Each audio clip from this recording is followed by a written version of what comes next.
عام آدمی یہ تحریر پروفیسر نعمت علی مرتضائی کی ہے۔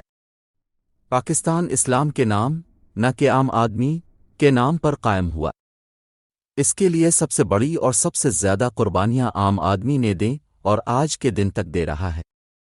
پاکستان مسلم لیگ ڈھاکہ میں ایک نواب کے گھر پیدا ہوئی اور پھر نوابوں کے گھر میں پیدا ہونے والی اس پارٹی اور پاکستان کے قائم ہونے کے بعد وجود میں آنے والی باقی دوسری سیاسی پارٹیوں کا تعلق بنیادی طور پر اتفاق کی بات ہے نوابوں کی حویلیوں وڈیروں کے ڈیروں سے رہا ہے۔ پاکستان کے پہلے دن سے لے کر آج کے دن تک ریاست پاکستان کی بھاگ دوڑ وڈیروں، نوابوں، جاگیرداروں، سرداروں اور چودھریوں جیسے خاص لوگوں کے نصیب میں ہی رہی ہے۔ پاکستان کی عام آدمی کی قسمت کبھی بھی اتنی اچھی اور خوشگوار نہیں رہی کہ وہ اپنے ہم وطن عام آدمیوں کی قسمت کے معاملے اپنے ہاتھ میں لے سکے۔ پاکستان میں عام آدمی پچھلے 75 سالوں سے صرف ہاتھ ہی ملتا رہا ہے۔ وہ اپنی قسمت کا تماشا امیروں کی سرپرست پارلیمنٹ میں ہوتا دیکھتا رہا ہے۔ اسے ہمیشہ یہی سمجھایا گیا کہ ملک کی معیشت وینٹی لیٹر پر ہے اور اسے عام آدمی کے خون کی اشد ضرورت ہے، اس لیے اسے اپنے وطن سے خالص محبت کے ثبوت کے طور پر اپنا خون دینے کی شدید ضرورت ہے۔ پاکستان کے عام آدمی نے ہمیشہ اپنے ملک سے محبت کا ثبوت جان کی قربانی پیش کر کے دیا ہے۔ یہ عام آدمی کبھی سرحدوں پر دشمنوں کی گولیوں کا نشانہ بن کر شہید ہوتا ہے، کبھی کوئلے کی کانوں میں دم گھٹنے سے مر جاتا ہے اور کبھی بجلی کی تاروں سے جھول کر اپنے وطن سے محبت کا ثبوت فراہم کرتا ہے۔ کبھی وہ ٹیچر بن کے الیکشن کی پریشانیوں سے بھری ڈیوٹی ادا کرتا ہے اور کبھی مردم شماری میں اپنی جان جوکھوں میں ڈالتا ہے۔ کبھی وہ میڈیکل ڈپارٹمنٹ کا ملازم بن کے گھر گھر جا کر بچوں کو مہلک امراض سے بچانے کی ویکسینیں لگاتا ہے اور کبھی وہ چھوٹی چھوٹی مزدوریاں کر کے اپنے بوڑھے والدین اور بچوں کا پیٹ پالتا ہے۔ یہ عام آدمی کبھی کبھی اپنی بیوی کو امیروں کے گھروں میں چند ٹکوں کی خاطر کام کرنے کے لیے بھی بھیج دیتا ہے اور کبھی کبھی گارڈ کی وردی میں رائفل کندھے پہ اٹھائے امیروں کے دروازوں پر جان لٹانے کے لیے تیار کھڑا ہوتا ہے۔ کبھی کبھی خون کا نذرانہ حقیقت میں بھی پیش کر دیتا ہے لیکن اپنے وطن سے غداری کبھی نہیں کرتا۔ یہ عام آدمی کبھی کبھی میکینک بن کر اپنے سارے کپڑے اور جسم کالک سے رنگ لیتا ہے اور یوں وطن کی مشینوں کو ورکنگ کنڈیشن میں رکھنے کا فریضہ ادا کرتا ہے۔ کٹائی کے دنوں میں یہ عام آدمی جھلسا دینے والی دھوپ اور قیامت خیز گرمی میں ملک کے باشندوں کے لیے اناج کاٹتا اور سنبھالتا ہے۔ کبھی کبھی وہ ڈاکیا بن کر دلوں کو دلوں سے ملانے کی ڈیوٹی بھی ادا کرتا ہے۔ کبھی کبھی وہ ڈرائیور بن کر دن رات محض سفر رہ کر مصروف خدمت رہتا ہے۔ کبھی کبھی یہ عام آدمی گلیوں، چوراہوں اور سڑکوں کے کناروں پر صفائی کرتا بھی دیکھا جاتا ہے۔ اس عام آدمی کے خون پسینے کی کمائی سے کبھی بھی محلات تعمیر نہیں ہوئے اور اس کم بخت عام آدمی کے پاس نہ کبھی کوئی جادو کی چھڑی آئی اور نہ کبھی الادین کا چراغ ہی اس کے ہاتھ لگا۔ خوش قسمتی نے بھی تو ہمیشہ اپنی عنایات امیروں کے عشرت قدوہے کے دروازوں پر ہی ڈھیر کی ہیں۔ غریبوں کو تو یہ دنیا اس مملکت خداداد میں ہمیشہ مشکل سے مشکل ہی نظر آئی ہے۔ ان کے لبوں پہ اکثر یہی الفاظ رہے ہیں، مجھے کیا برا تھا مرنا اگر ایک بار ہوتا۔ امیر تو ہوائی جہازوں میں اڑ کر برون ملک چلے جاتے ہیں جبکہ عام آدمی تو بس یہی کہتا پھرتا ہے، جینا یہاں مرنا یہاں، اس کے سوا جانا کہاں۔ ہمارے ملک میں عام آدمی کی حالت نزار مرزا غالب کے اس مصرے میں بیان کی جا سکتی ہے، آدمی کو بھی میسر نہیں انسان ہونا۔ یہاں ہر روز آدم و حوا کی اولاد خط غربت سے نیچے چلی جا رہی ہے اور افسوس صد افسوس کہ ان کے اس خوفناک خط سے اوپر تو کیا اوپر کو بھی آنے کی کوئی امید قریب نظر نہیں آ رہی۔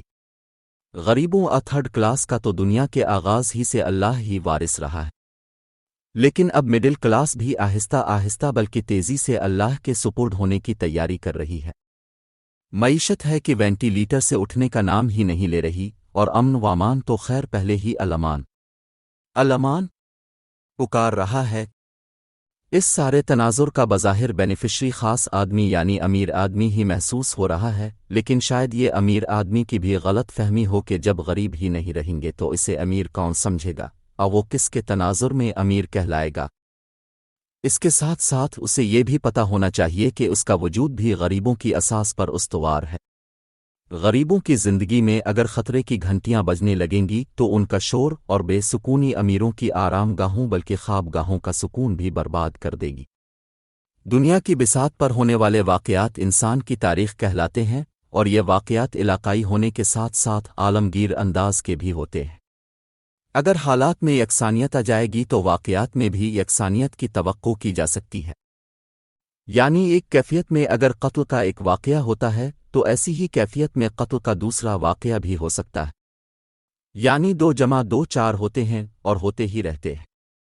بات کا مقصد یہ کہ اگر ایسے حالات میں انقلاب فرانس اور انقلاب روس جیسے واقعات رونما ہو سکتے ہیں تو ایسے حالات دوبارہ رونما ہونے کی صورت میں ان جیسے انقلابات دوبارہ بھی تاریخ عالم کا حصہ بن سکتے ہیں۔ اگرچہ یہ منزل ابھی دور محسوس ہوتی ہے، لیکن افسوس اور خدشے کی بات یہ ہے کہ ہم بطور قوم جا ادھر ہی رہے ہیں جدھر آگے سے انقلابات آ جاتے ہیں۔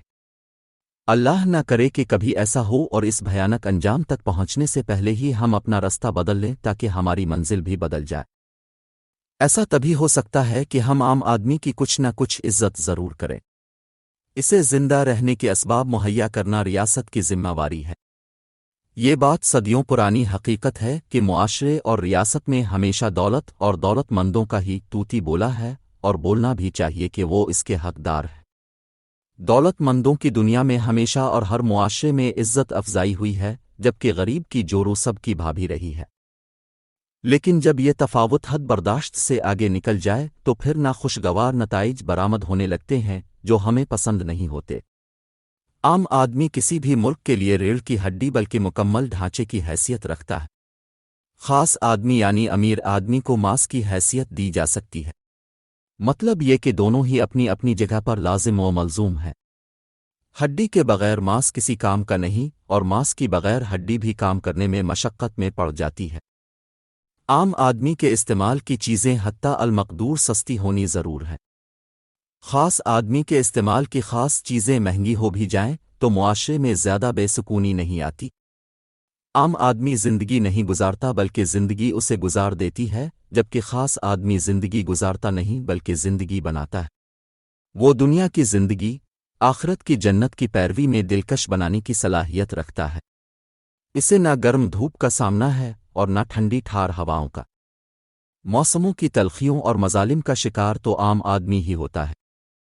حکومت کسی بھی پارٹی یعنی خاص آدمیوں کی ہو، جب بھی بارش ہوتی ہے چھتیں غریبوں یعنی عام آدمیوں کی ہی گرتی ہیں، سڑکوں پہ ہونے والے حادثات میں بھی عام آدمیوں کا خون بہتا ہے اور جانیں جاتی ہیں۔ خاص آدمی تو ہر آن پناہ ظاہری و باطنی میں ہوتے ہیں۔ یعنی عام آدمی نہ صرف دنیا بلکہ قسمت کا مارا بھی نظر آتا ہے۔ عام آدمی ملک کا اصل اور نمبر 1 باشندہ ہے، جس کا سب کچھ، اگر کچھ ہے تو، ملک کی حدود کے اندر اندر ہے۔ اسے تو باہر کوئی جانتا بھی نہیں ہے۔ اس کی مگر مچھوں اور بھیڑیوں جیسی خواہشات بھی نہیں ہیں۔ وہ تو بس 2 وقت کی روٹی اور مناسب لباس کی فکر میں مرا جا رہا ہے۔ حتیٰ کہ وہ تو مزیدار کھانوں کا بھی طلبگار نہیں ہے۔ وہ یہ چاہتا ہے کہ اسے زندگی کی بنیادی سہولتوں کے لیے کچھ کام مل جائے اور کسی کے آگے اسے دست سوال دراز نہ کرنا پڑے۔ دوسرے الفاظ میں وہ بس سادگی سے جینا اور عزت سے مر جانا مانگتا ہے۔ اس نے دفن بھی عام آدمی کے قبرستان میں ہونا ہے۔ اس کے پاس اپنی قبر تو کیا اپنی فیملی کے رہنے کے لیے بھی جگہ نہیں ہے، جبکہ خاص آدمیوں کے تو قبرستان بھی علیحدہ ہیں جن کے پیچھے یہ عام آدمی اپنے جیسے عام آدمیوں کے ساتھ دن رات جھگڑتے رہتے ہیں۔ اپنی توانائی ضائع کرنے کے ساتھ ساتھ اپنے جیسوں کے ساتھ اپنے تعلقات بھی خراب کر بیٹھتے ہیں، اپنے ذہنوں کو خلفشار کا شکار کرتے ہیں اور اپنی مثبت سوچوں کو منفی سوچوں کی نظر کر دیتے ہیں۔ ہمارے ملک کے عام آدمی کو جب تک شعور نہیں آتا خاص آدمی کی موج لگی رہے گی۔ اپر کلاس کے وارے نیارے اور اولے تلے جاری رہیں گے۔ ہمارا اصل باشندہ اپنے حقوق سے بے خبر اور بے پرواہ ہے۔ اس کے شعور کے بیدار ہونے میں ایک لمبا عرصہ درکار ہے جو کہ ابھی چل رہا ہے۔ ہمارا اصل باشندہ یعنی عام آدمی جب اپنی حیثیت سے مجموعی طور پر آشنا ہوگا تب اسے اس کے حقوق مل جائیں گے۔ پروٹوکول ختم ہو جائے گا، مراد کی ڈرامہ بازی رک جائے گی اور استحصال کا نظام اپنی آخری ہچکی لے کر فنا ہو جائے گا۔ لیکن ٹریجڈی یہ ہے کہ ہمارا عام آدمی ہمارے عام آدمی کو اہمیت دینے پر تیار نہیں ہے، اور یہ بات خاص آدمی کے لیے خوش قسمتی جیسی ہے۔ اللہ سے دعا ہے کہ ہمارا عام آدمی خواب خرگوش سے بیدار ہو اور اپنی قسمت کے فیصلے اپنی سوچ اور فکر سے کرے۔ آمین سم آمین